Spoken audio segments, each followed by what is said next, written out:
Protoss changes. Let's start with an easy one. Once again, disclaimer. Everyone, pay attention. These numbers that I'm about to say are not 100% final. It's more about the design rather than the game balance. So, if you're like, oh my god, those numbers, yada yada, it's not final. It's about, okay, numbers can be tweaked. Just making it clear. Anyway, first change that I would do to Protoss is something that, like I had with the Zerg and Terran changes, I never understood why this is the case. So for those who don't know, Zergs have extractors, Terrans have refineries, and Protosses have assimilators. But did you know that extractors and refineries have 500 health, and assimilator has 600 health? Why is this? I have no idea. So the first thing I would do is I would reduce the health from assimilators from 600 to 500, making things more consistent. Now, we're just gonna jump into the juicy stuff. Shield battery is removed from the game. I don't like shield batteries. I think they're boring. I'm not saying they're bad.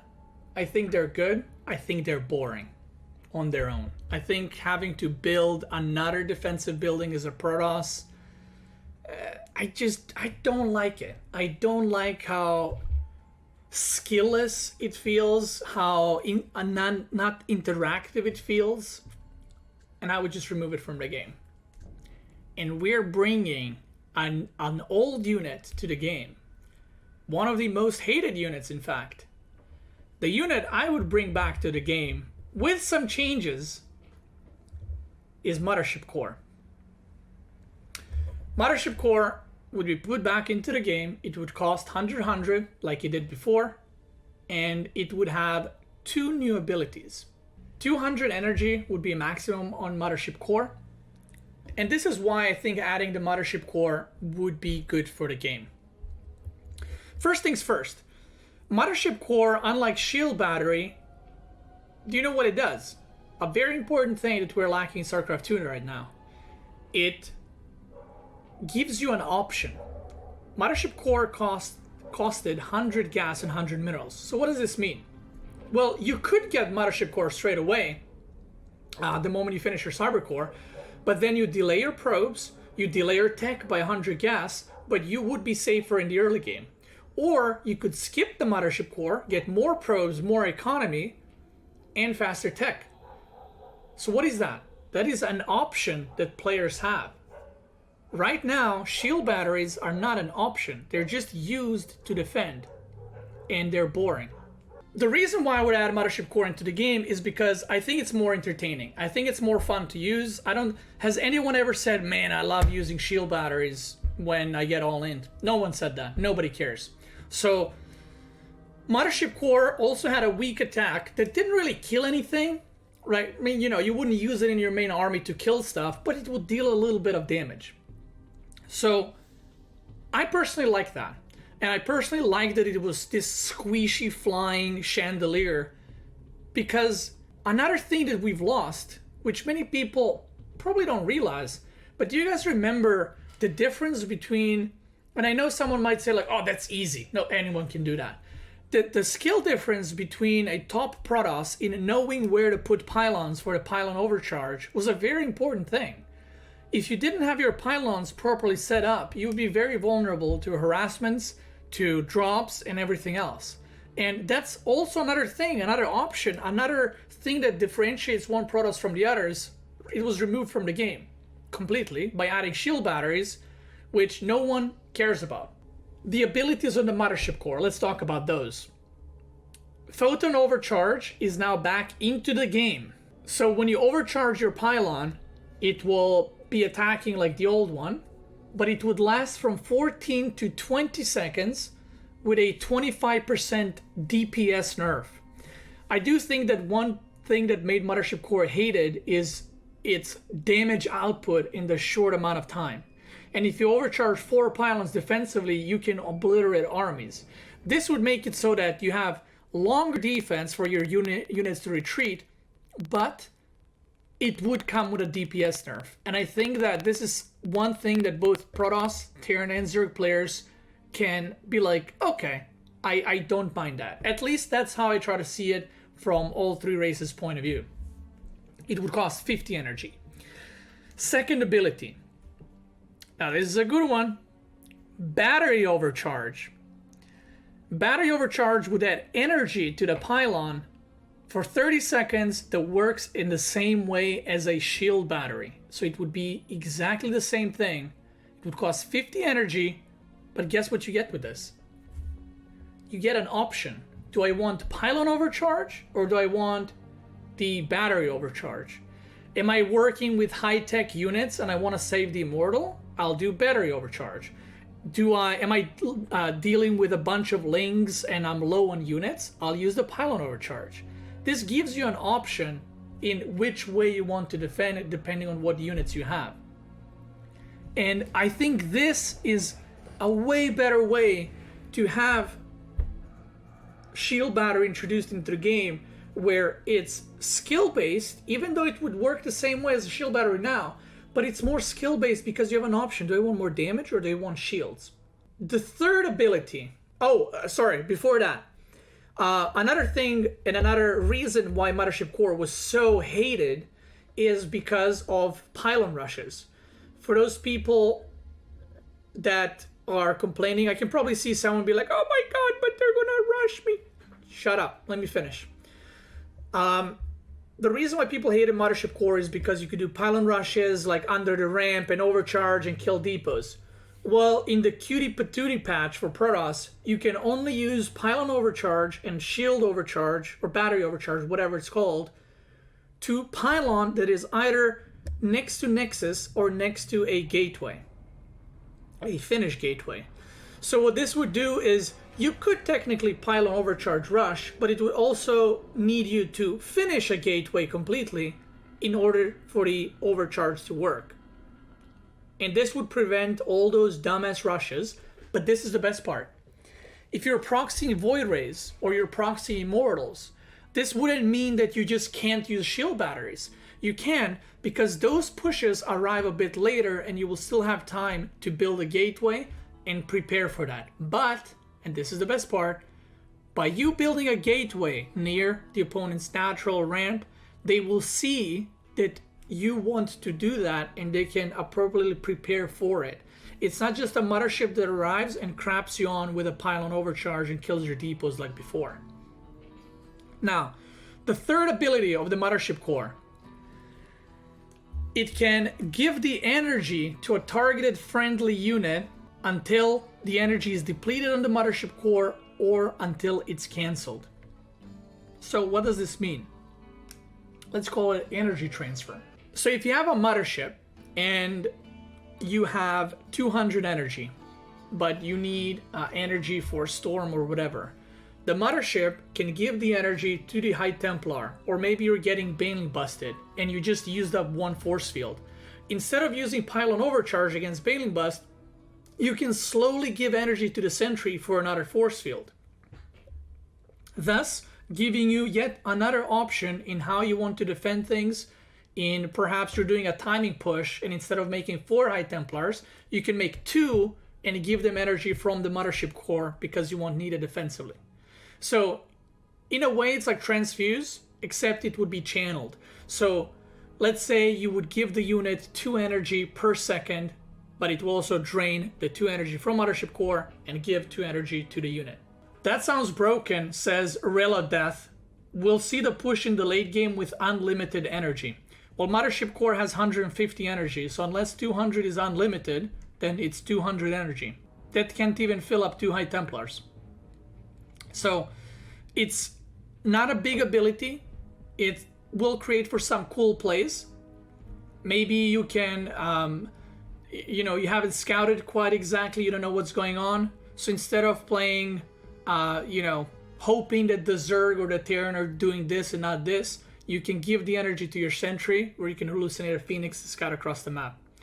Yeah, 200 energy is literally limitless. That's right. You can literally storm the whole map.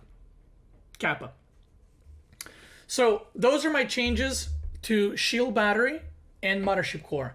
I do know that a lot of people hated Mothership Core, but like I said, I think it was because of the damage that the pylons had.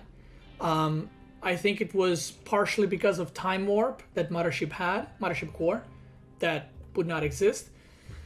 And because you could pylon rush people, which again wouldn't exist. One Mothership Core per Nexus. No, one Mothership Core per Protoss. Just like the old Mothership Core. Next thing. Zealots. I think Zealots are shit. I'm sorry, but I know there's people that like the new Zealots. I think they're terrible, and I think I don't like them. So, Zealot charge would be, in my opinion, should be reverted. So Zealots are now back to their previous movement speed. So they would go from 472 with charge load upgrade to 413, which was before the whole speedy Zealots buff. And charge, once again, deals damage on impact. But I do agree the charge load all-ins are too powerful, and the charge load upgrade makes them extremely strong the moment a charge is done. The way I would go about this, once charge load upgrade completes, if you have no weapon upgrades on your ground Protoss units, it would deal +2 damage. If you have +1 weapons for the Protoss units, the charge would deal +4 damage. If you had +2 ground weapons for Protoss, the charge would deal +6 damage. And if you had +3 weapons on your ground Protoss units, the charge would deal +8 damage, which is what it used to deal back in the day. From the moment you got charged, it would just deal +8 straight away, which I do think is too strong. And this is a way for the charge to still be useful, but it will scale into the late game. So the more weapon upgrades you get, the more damage the charge will do, which I think would help with charge load all-ins, because it would not arrive with +8, it would arrive with +2. But they would be more usable because it is still a damage upgrade compared to the Zealots now that don't have any bonus damage. They just run fast, and who cares? Next thing. I would revert the War Prism cost to 200 minerals, but I would also increase the war pin time by 1 second. So, because the Zealots are getting buffed from what they are now, assuming the previous change would go through, I would increase the war pin time by 1 second. I do think that War Prism did get nerfs, but War Prism is an incredibly powerful unit, and it can literally change the tides of the game because of the war pins. Whether it's an all-in or late game push or warping in the main base of Zerg or Terran and so on. I think that when Protoss is playing PvP, PvZ, or PvT, warping in like 8 Zealots into the main base is so fast that sometimes it can be game ending. So increasing the warp in time by 1 second, not the biggest deal, but it will slow down that at least a little bit. Also, I feel that the Zergs and Terrans have to reinforce their units from the main bases. Protoss can warp in where the prism is.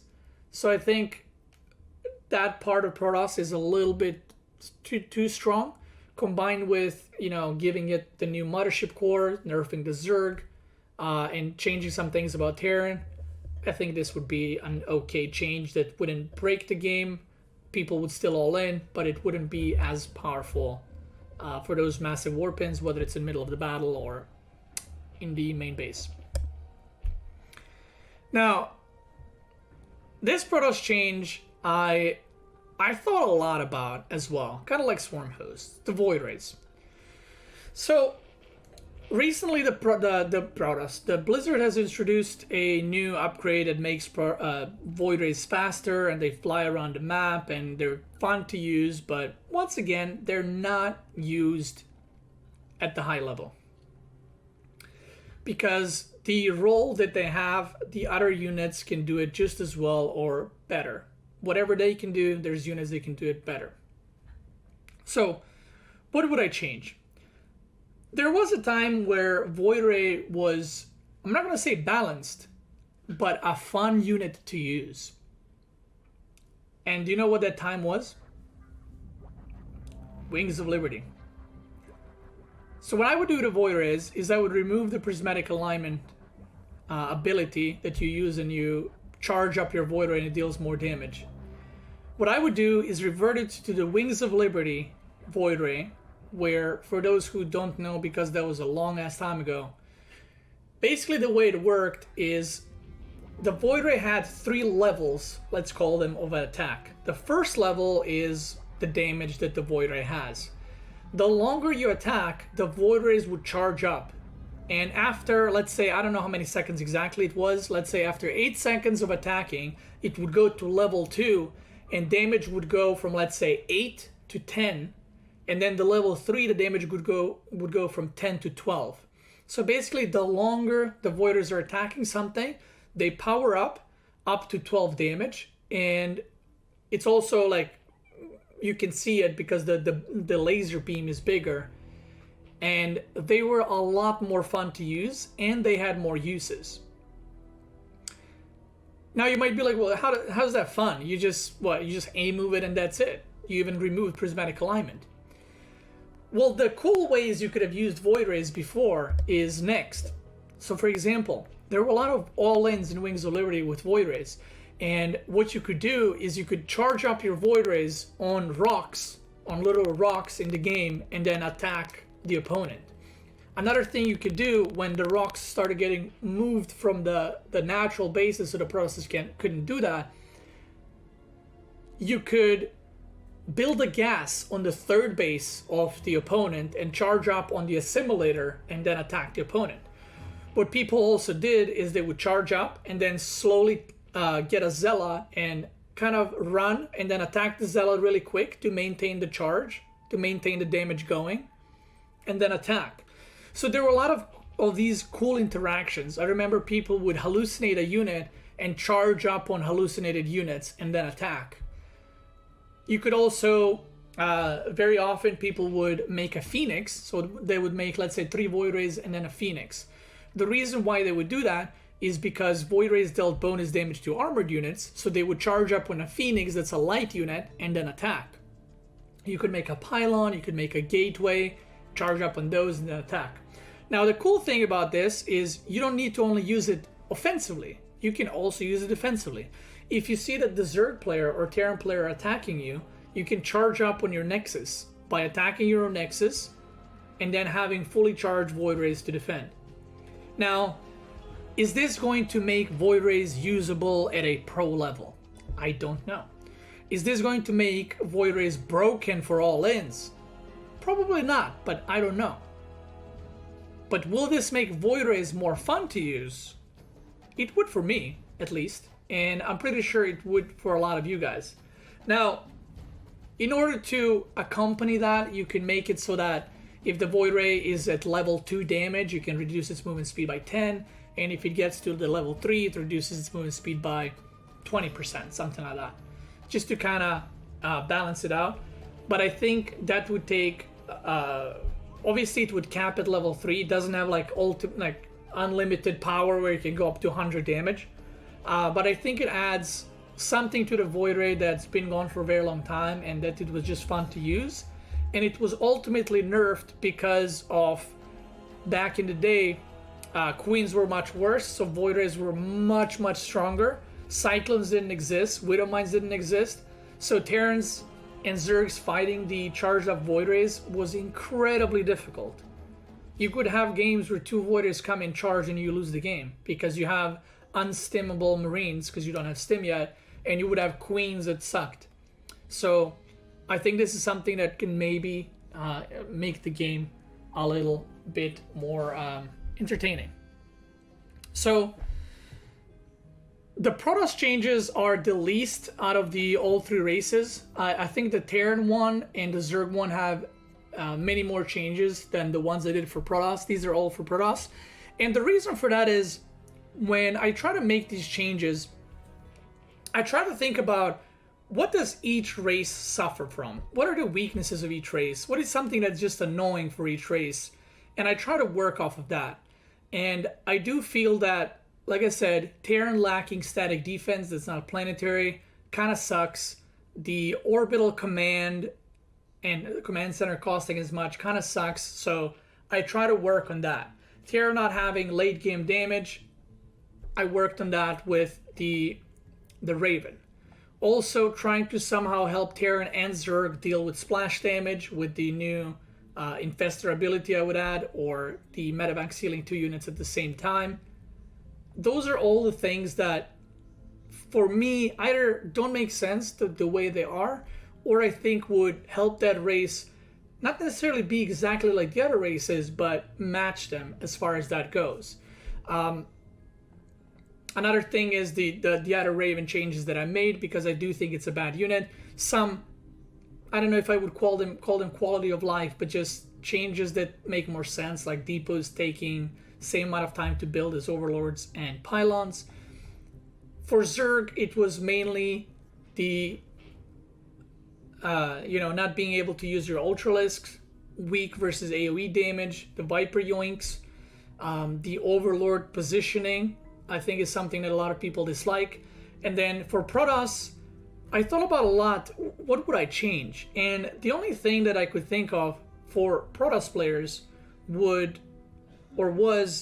how easy it is to lose a game as a Protoss. And I know this is something that some of you that have not played Protoss might disagree with, but anyone that's played Protoss knows how easy it is to lose games. If 10 Zerglings run in your base, you're dead in the early game. Like, you're gonna lose so many probes, and you just won't be able to recover. If a Widow Mine drop comes and you don't have units in position, you're gonna lose mining time, maybe even some probes. And that's why I feel like adding Mothership Core to the game would not only give players more option, but also help with those specific things.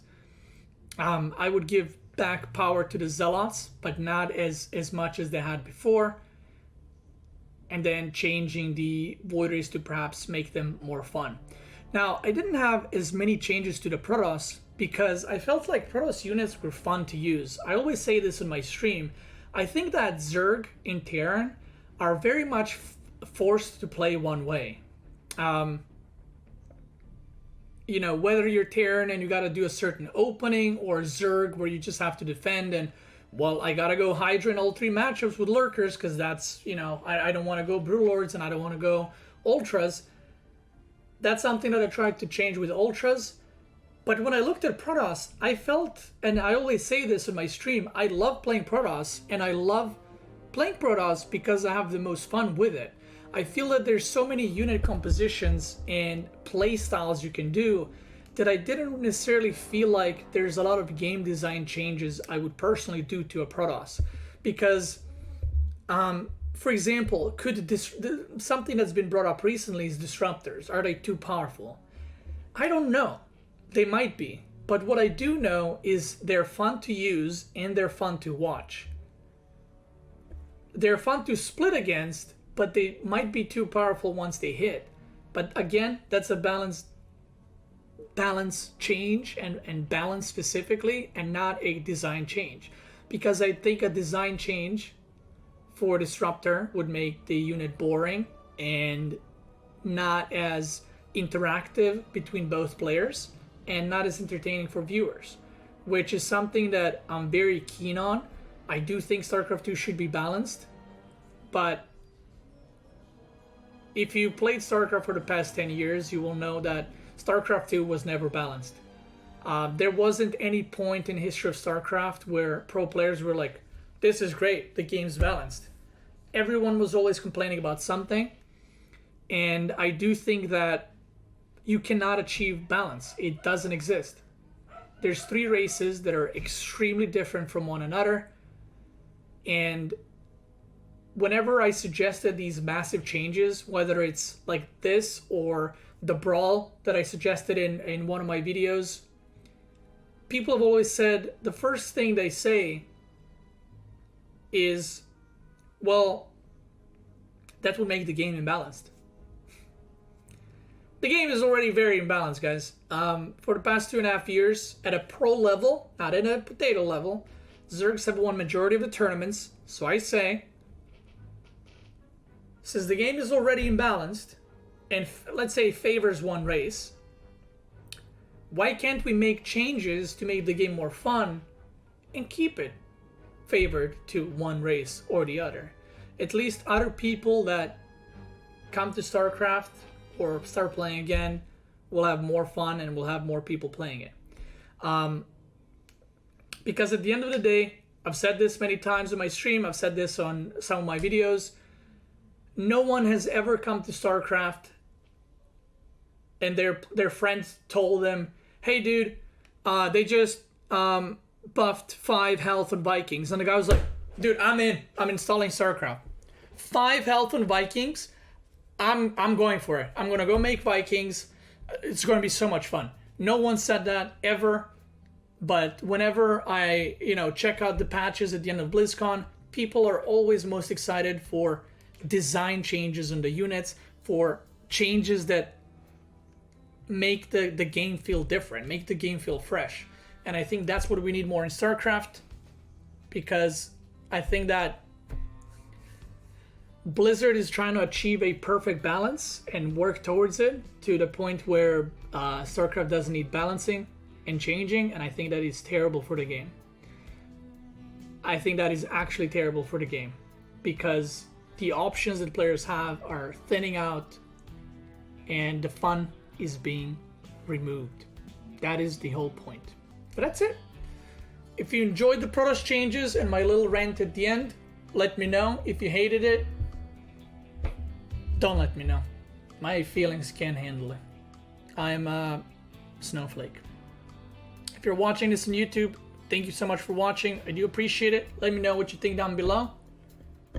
For you guys on Twitch, let's keep going. And we'll have a little bit of a discussion on Twitch since you guys are, live here. Peace!